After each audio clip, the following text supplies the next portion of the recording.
हरे कृष्ण कृष्ण कृष्ण हरे हरे, हरे राम राम राम हरे हरे।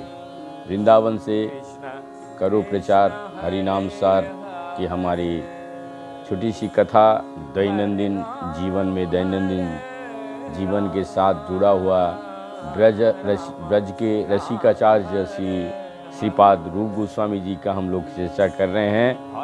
तो हमारे नित्य कर्मादि नित्य दर्शन के बाद आप सबके चरणों में इस पुष्पांजलि अर्पण करते हुए सभी साधु संत महंत हमारे गुरु वर्ग, चारों संप्रदाय के साधु संत गुरु वर्ग और हम वृंदावन वासी नवद्वीप वासी जो जहाँ पे गौरांग महाप्रभु के भक्त होने वाले हैं सभी को चरणों में कोटि कोटि दंडवत प्रणाम करते हुए हम रसिकाचार्य श्रीपाद रूप गोस्वामी जी का जीवनी में कल हम लोग पढ़ रहे थे।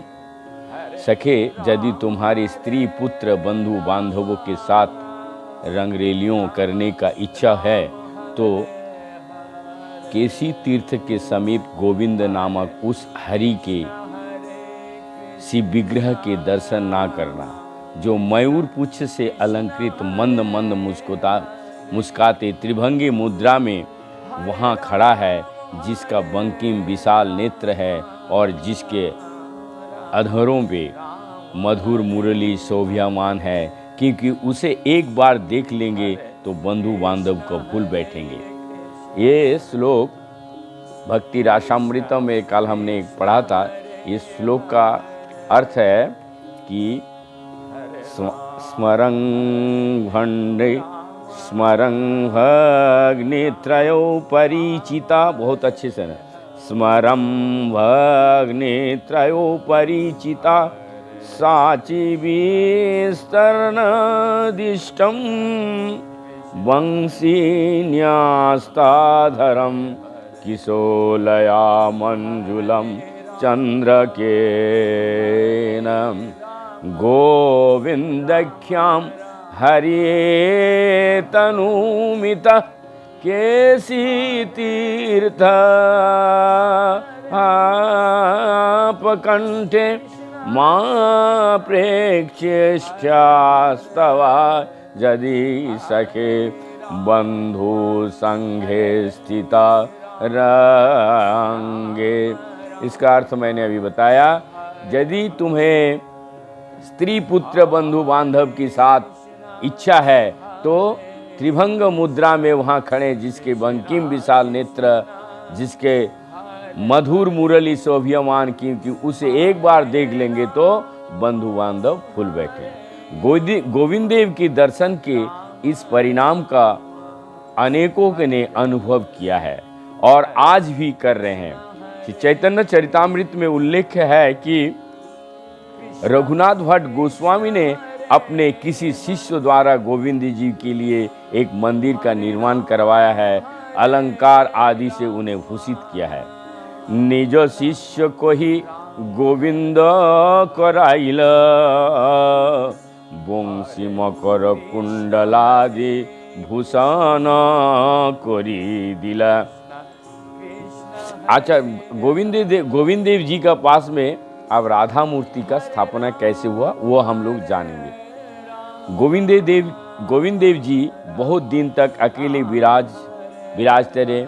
उनके साथ जो राधिका मूर्ति है उनकी स्थापना रूप गोस्वामी के अंतर्धान के कुछ ही दिन पूर्व हुए।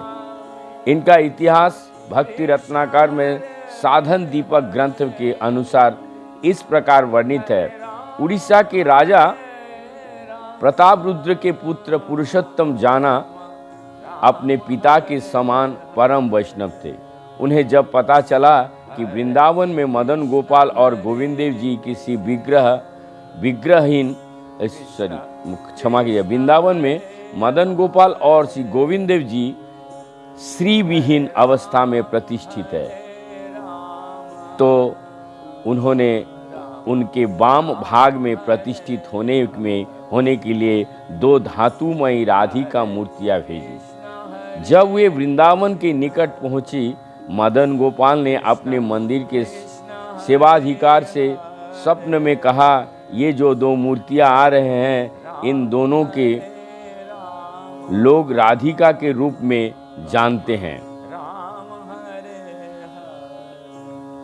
राधिका के रूप में जानते हैं, पर इनमें एक राधा है, दूसरी ललिता है। तुम अग्रसर होकर शीघ्र दोनों को यहाँ ले आओ। उनमें से छोटी राधिका को मेरे बाईं ओर और बड़ी ललिता को मेरे दाएं ओर स्थापित करो। मदन गोपाल की आज्ञा के अनुसार दोनों की स्थापना उन दोनों आर कर दिया गया।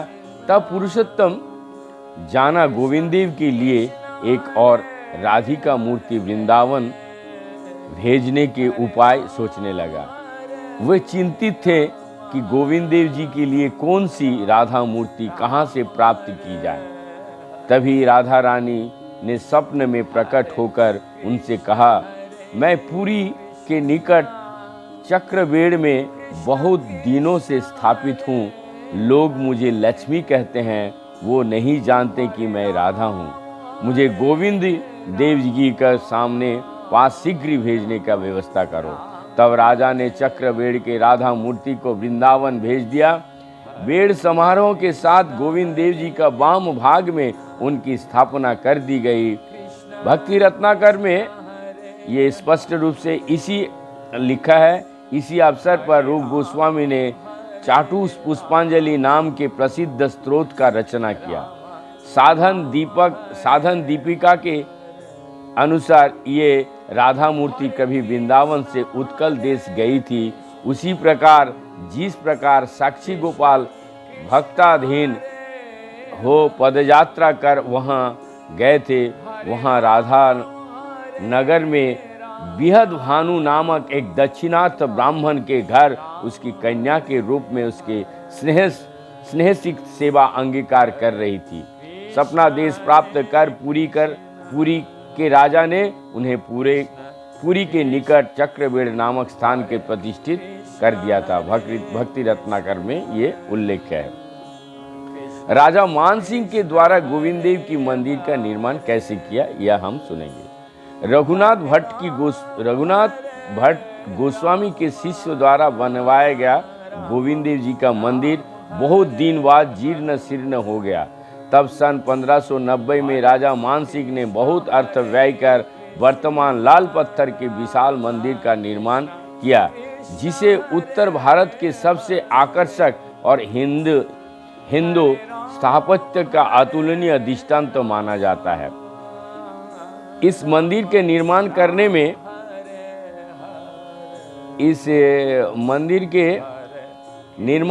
में जब मान सिंह ने विचार किया, उस समय अकबर बादशाह पूर्व राजस्थान के लाल पत्थरों से आगरे के किले का निर्माण करवा रहे थे। इस लाल पत्थर के प्राप्त करने का और किसी का अधिकार नहीं था, पर मान सिंह ने उन समय अकबर को सेनापति थे और उनके बड़े विश्वास पत्र थे। मान सिंह के अनुरोध पर उन्होंने गोविंद देव के मंदिर के लिए बिना मूल्य इस पत्थर को देने का अनुमति दे दी। 130 बीघा जमीन भी मंदिर की सेवा के लिए भेंट कर दी। मान सिंह की मृत्यु सन 1614 के बाद 100 वर्ष से भी अधिक ये मंदिर अपने पूरे गौरव गरिमा के साथ भक्तों और तीर्थ यात्राओं के आकर्षण का प्रधान केंद्र बना रहा। पर हिंदू विद्रोही बादशाह औरंगजेब के नेत्र में इसका खटकना स्वाभाविक था। उसके द्वारा मंदिर को नष्ट किए जाने के भय से गोविंद देव की पहले ही आमेर की घाटी में एक मंदिर बनवाकर उसमें विराजमान किया गया। जब महाराजा जय सिंह ने जयपुर बसाया, तब पहले जय निवास में मंदिर बनवाकर उसमें गोविंद देव जी को ले जाया गया। उसके सामने चंद्र महल का निर्माण इस प्रकार किया कि राजा महल से गोविंद देव जी का दर्शन कर सके।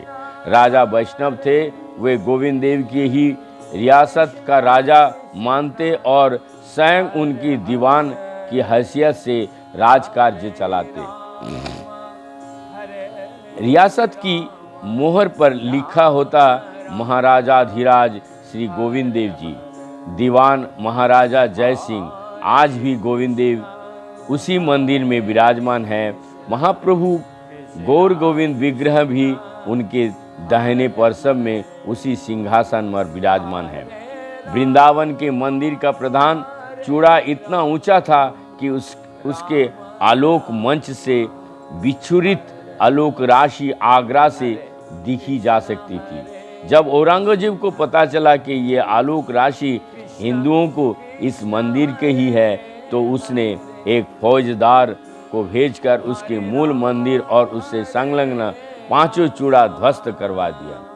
फौजदार की वृंदावन आने के पूर्व ही गोविंद देव की विग्रह और अन्य प्रधान विग्रह को जयपुर पहुंचा दिए गए। दिल्ली के बादशाह मोहम्मद शाह राजत्व काल में 1729 और 48 में किसी समय वृंदावन वासी भक्तों ने गोविंद देव जी की एक प्रतिमूर्ति तैयार करवाकर पुराने गोविंद देव के मंदिर के निकट एक और मंदिर में पधारा दी।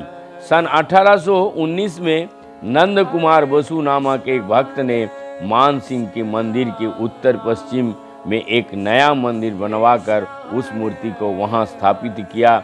आज भी गोविंद देव जी वहीं विराजमान है। तो आज हम सुन रहे हैं गोविंद देव जी का, तथा आप हम सुनेंगे रूप गोस्वामी जी का शास्त्र का ऊपर शास्त्र ग्रंथ का उल्लेख।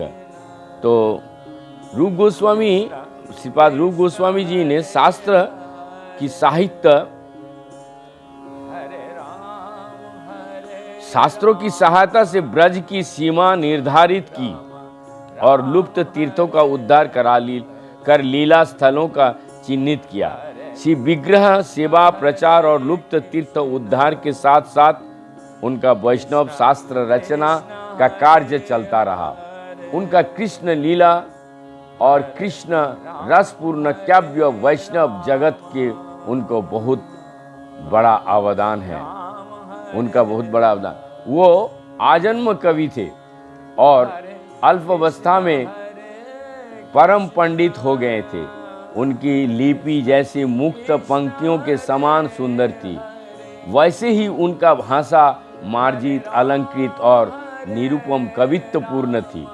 उनकी रचना सर्वत्र गंभीर चिंताशीलता का परिचय देती है। उनकी श्लोक नव नव भाव, सुंदर शब्दावली, विषयानुरूप गांभीर्य और काव्य रसकला से भरपूर है। गुरु गंभीर शब्दों संभार से भाराक्रांत श्लोक को देखते ही समझ में आ जाता है कि ये रूप गोस्वामी की लिखनी प्रसूत है, और उसके अर्थ की उपलब्धि होते ही उसके कवित्व कौशल से मुग्ध हुए बिना नहीं रहा जा सकता। राज कर्मचारी रहते हुए भी वे ज्येष्ठ भ्राता के साथ शास्त्राचार्य से कभी विरत ना हुए। उस समय भी उनकी काव्य प्रतिभा किसी से छिपा नहीं थी।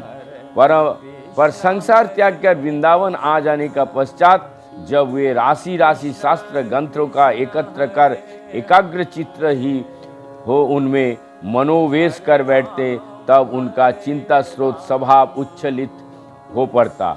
भाषा आकर दासी की तरह उसे लोक शिक्षा के लिए ग्रंथित कर रख देती। जाने कितना काव्य, नाटक, स्तोत्र, सारार्थ, व्याख्या और संग्रह ग्रंथादि उनके लेखन से प्रकट होते।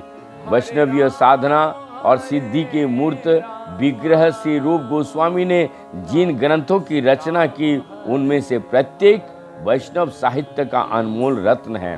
प्रत्येक शुद्ध भक्ति के पथ के प्रतीक के लिए एक आलोक स्तंभ है, क्योंकि उसकी आधारशिला कोरा शास्त्र ज्ञान ही नहीं, ऐसा शास्त्र ज्ञान है जो उनकी दीर्घकालीन रागानुगा भक्ति की साधना के अनुभवों परिपुष्ट है। उनके ग्रंथ की तालिका और संक्षिप्त परिचय हमने और भी बताएंगे। यहाँ उनके व्यक्तित्व पर कुछ और प्रकाश हम लोग डालेंगे। उनकी दैन्यता के बारे में यदि हम बोलें तो रूप गोस्वामी इतने बड़े पंडित, कृष्ण रस सेवाव्रत और तत्कालीन वैष्णव समाज के महान नायक थे, तो भी उन्हें अभिमान छू कर नहीं गया था। वे वैष्णवीय दैन और विनय का साक्षात मूर्ति थे। उनके पांडित्य और शास्त्र ज्ञान के विषय में सुनकर दूर दूर से दिग्विजय पंडित और आचार्यगण आते उनसे शास्त्रार्थ करने, पर वे उनके साथ तर्क वितर्क में कभी ना जुटते। बिना तर्क किए ही उन्हें विजय पत्र लिख देते, जिससे वे प्रसन्न हो चले जाएं और उनके भजन साधन और शास्त्र रचना कार्य में अधिक विक्षेप ना हो। पर इतना दीन होते हुए भी वैष्णवीय रीति नीति और दैन की रक्षा करने का कठोर थे। इस संबंध में एक विशेष घटना उल्लेखनीय है। कुछ समय बाद रूप गोस्वामी के भतीजा 24 वर्षीय ब्रह्मचारी महान प्रतिभाशाली श्रीजीव काशी धाम में प्रसिद्ध वेदांत श्री मधुसूदन वाचस्पति के निकट वेदांत और न्याय की शिक्षा समाप्त कर रूप सनातन के पथ अनुसरण करते हुए संसार त्याग कर वृंदावन चले आए थे और उनमें उनसे दीक्षा लेकर ग्रंथ रचना में उनकी साथ सहयोग करने लगे। भक्ति रत्नाकर उल्लेख है कि एक बार श्रीपाद वल्लभाचार्य आए रूप गोस्वामी से मिलने। उस समय वे भक्ति रसामृत सिंधु लिख रहे थे। ध्यान से सुनिएगा। जीव पास बैठे उन्हें पंखा कर रहे थे। वल्लभाचार्य जी ने भक्ति रसामृत सिंधु का एक श्लोक में कुछ संशोधन का प्रस्ताव रखा। रूप ने या तो उसे उचित जाना या अपने स्वाभाविक दैन और आचार्य पाद के प्रति आदर भाव के कारण उसे स्वीकार कर लिया, पर जीव को ये सहन नहीं हुआ। जब वल्लभाचार्य जमुना स्नान को गए, वह उनके पीछे पीछे उनके पात्र वस्त्रादि साथ लेकर गए। उस समय श्लोक का ठीक अर्थ समझकर उन्होंने उन्हें अपना संशोधन वापस लेने को राजी कर लिया। रूप गोस्वामी को जीव का ये आचरण वैष्णवीय दैन और रीति नीति प्रतिकूल लगा। उन्होंने उन्हें बुलाकर कहा, तू वैराग्य वेश के योग्य नहीं है। तेरे भीतर दंभ और क्रोध भरा है, जिसके कारण तूने आचार्य का अपमान किया। मैं तेरा मुंह नहीं देखना चाहता हूँ। चला जा यहाँ से। लौट कर तभी आना जब हृदय शुद्ध कर लेना और वैराग्य वेश के लेकर यज्ञ बना लेना। साधारणतः दैन और विनय का मूर्ति पर वैष्णवीय नीति और आचरण का रक्षा के लिए ब्रज से भी कठोर रूप गोस्वामी का अपने प्रिय शिष्य विताड़ित करने में एक मुहूर्त भी नहीं लगा। ऐसे शिष्य को जिसे उन्हें सब तरह से योग्य जाना, अपने हाथ से तैयार किया था वृंदावन की भक्ति साम्राज्य के भविष्य अध्यक्ष पद के लिए। गुरु आज्ञा पालन कर रोदन करते करते जीव वहां से चले गए। वृंदावन से दूर जंगल में एक पूर्ण कुटी बनाकर रहने लगे। गुरुदेव की आज्ञा अनुसार हृदय शुद्ध करने के लिए और वैराग्य वेश का योग्यता प्राप्त करने के लिए आरंभ की कुछ साधना। बहुत दिन तक अल्पाहार, अनाहार, अनिद्रा आदि के कारण शरीर बहुत दुर्बल हो गया। प्राण शरीर को छोड़ जाने के लिए किसी शुभ क्षण के प्रतीक्षा करने लगा। तब दैव योग से सनातन गोस्वामी वन भ्रमण करते हुए उधर आ निकले। उनकी दशा देख उनका हृदय द्रावित हो गया। उनके इंगित से जीव का प्रायश्चित्त पूरा हुआ जानकर रूप गोस्वामी ने उन्हें फिर से अंगीकार किया। इसके बाद हम लोग कल सुनेंगे। हरे कृष्णा कृष्णा कृष्णा हरे हरे, हरे राम राम राम हरे हरे। कृष्ण कृष्ण हरे हरे, हरे राम